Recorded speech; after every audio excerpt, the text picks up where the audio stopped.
जय श्री राम दोस्तों, आप सभी को आने वाली रामनवमी की बहुत बहुत शुभकामनाएं। तो जैसा कि आप सभी जानते हैं कि रामचंद्र जी का जन्मोत्सव आने वाला है। चैत्र मास के शुक्ल पक्ष की नवमी तिथि को श्री रामचंद्र जी का जन्मोत्सव मनाया जाता है।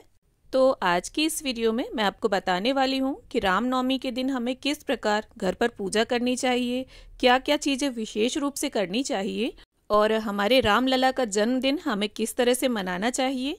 तो देखिए, चैत्र नवरात्रि का जो लास्ट डे होता है, जिस दिन माता सिद्धिदात्री का पूजन किया जाता है, उसी दिन रामनवमी भी मनाई जाती है। तो सुबह सुबह में आप माता सिद्धिदात्री का पूजन करके मध्याह्न के समय इस पूजन को करें, यानी दोपहर के समय इस पूजन को किया जाता है। तो देखिए, इस पूजन को करने के लिए जहाँ पर भी आप चौकी लगाने वाले हैं वहाँ जगह को साफ सुथरा कर लें।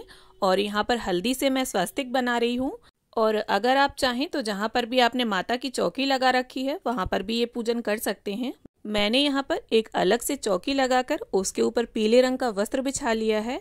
भगवान श्री राम की पूजा में पीले रंग का विशेष महत्व होता है, क्योंकि श्री राम पीले रंग के वस्त्र धारण करते हैं। अब इसके साथ ही फूलों का आसन देते हुए सबसे पहले हम गणपति जी की स्थापना कर लेते हैं।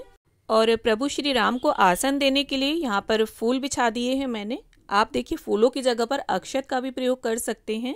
और इसके बाद इस प्रकार से राम दरबार की मूर्ति है मेरे पास, जिसमें प्रभु श्री राम, माता सीता, लक्ष्मण और श्री हनुमान जी भी हैं। तो देखिए, श्री राम के पूजन में आप हनुमान जी की पूजा भी साथ में जरूर करें। अब देखिए, अगर आपके पास रामायण या रामचरितमानस दोनों में से कुछ भी है तो उसे भी आप चौकी पर जरूर रखें। और देखिए, रामचरितमानस में और रामायण में कुछ अंतर हैं। जैसे रामायण जो है वो वाल्मीकि जी ने लिखी है और संस्कृत में लिखी हुई है, और त्रेता युग में उन्होंने इसे लिखा था। और रामचरितमानस को तुलसीदास जी ने लिखा है और अवधी लैंग्वेज में लिखी है ये, और इसे तुलसीदास जी ने कलयुग में लिखा था। और साथ में मैंने रामायण 108 मनका की छोटी सी पुस्तिका है उसे भी रख लिया है और दीपक प्रज्वलित कर लिया है। अब इसके बाद गंगा जल और फूल की सहायता से सभी को स्नान की भावना से हम छींटा दे देंगे, शुद्धिकरण कर लेंगे हम पूरी चौकी का। अब देखिए, यहाँ पर मैंने कलावा लिया है और उसको इस प्रकार से 5 बार लपेट कर जनेऊ की भावना से मैं यहाँ इसको गणपति जी को अर्पित करूँगी। अगर आपके पास जनेऊ है तो आप उसे अर्पित कर सकते हैं। अब इसके साथ ही हम गणपति जी का चंदन, रोली, अक्षत समर्पित करते हुए पूजन कर लेंगे। देखिए, किसी भी पूजन में गणपति जी की पूजा सर्वप्रथम की जाती है, तो आप गणपति जी की स्थापना पहले जरूर करें और उनका पूजन भी पहले ही करें। अब यहाँ पर मैंने गणपति जी को लाल रंग का गुलाब और धूप घास अर्पित कर दी है। अब यहाँ पर राम दरबार को मैं एक लाल रंग का वस्त्र अर्पित कर दूंगी। तो देखिए, स्नान कराने के बाद सबसे पहले हमें वस्त्र ही अर्पित करने चाहिए। और यहाँ पर अगर आपके पास वस्त्र ना हो तो वस्त्र की भावना से आप कलावा भी अर्पित कर सकते हैं। अब यहाँ पर प्रभु श्री राम जी को, लक्ष्मण जी को और हनुमान जी को मैंने पीले चंदन से टीका किया है। और इसके बाद माता सीता को और हनुमान जी को सिंदूर अर्पित किया है और प्रभु श्री राम को और लक्ष्मण जी को रोली से टीका किया है मैंने।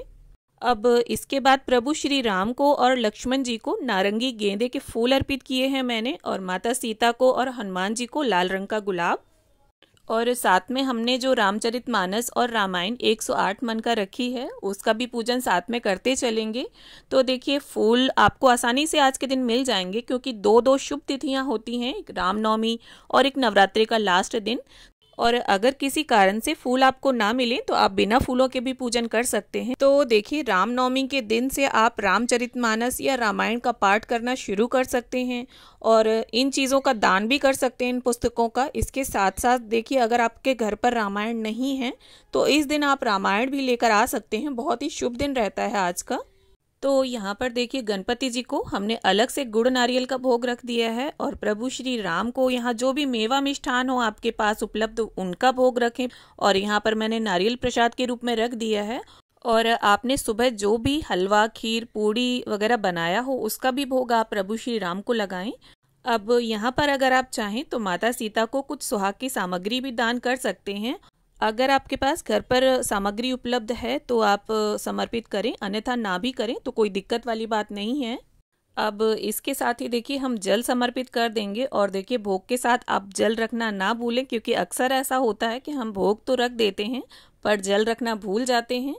अब प्रभु श्री राम को यहाँ पर मैंने तुलसी दल अर्पित कर दिया है और सभी भोग में भी हम तुलसी का एक एक पत्ता अवश्य डाल देंगे, क्योंकि इसके बिना श्री राम जी और हनुमान जी भोग को स्वीकार नहीं करेंगे। अब इसके बाद हाथ में फूल लेकर आपने जो भी पुस्तिका पढ़ना प्रारंभ करनी है उस पुस्तिका का थोड़ा बहुत आप पाठ आज के दिन से ज़रूर शुरू कर दें।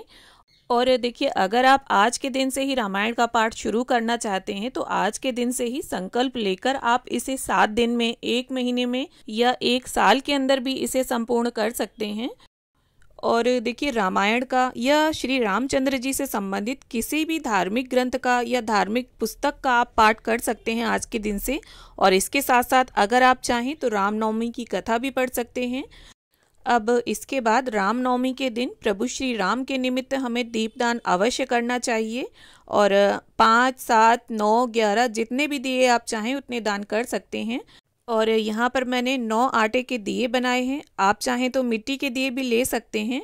और मैंने इनमें देसी घी डाला हुआ है, आप चाहें तो तिल का तेल भी प्रयोग कर सकते हैं। और इन दियों से हम गणपति जी की और राम दरबार की सभी की आरती उतार लेंगे। श्री रामचंद्र कृपालु भज मन हरण भव भय दारुणम नव कंज लोचन कंज मुख कर कंज पद कंजारुणम।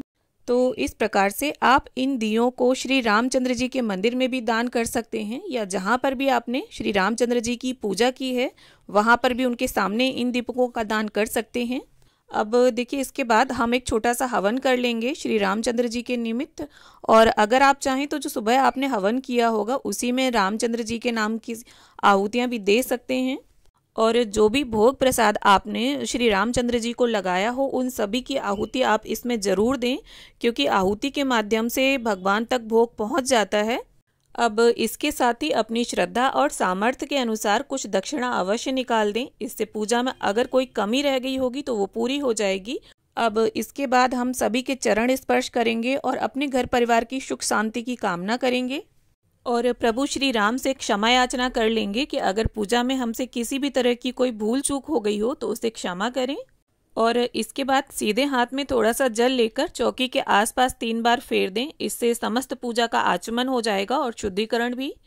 तो उम्मीद करती हूँ वीडियो आप सभी को पसंद आए। वीडियो अगर थोड़ी भी अच्छी लगे तो इसे लाइक करें और ज़्यादा से ज़्यादा शेयर करें। और अगर आपने हमारे चैनल को सब्सक्राइब कर रखा है तो बहुत धन्यवाद, और नहीं किया है तो इसी तरह के वीडियोस देखने के लिए चैनल को सब्सक्राइब जरूर कर लें।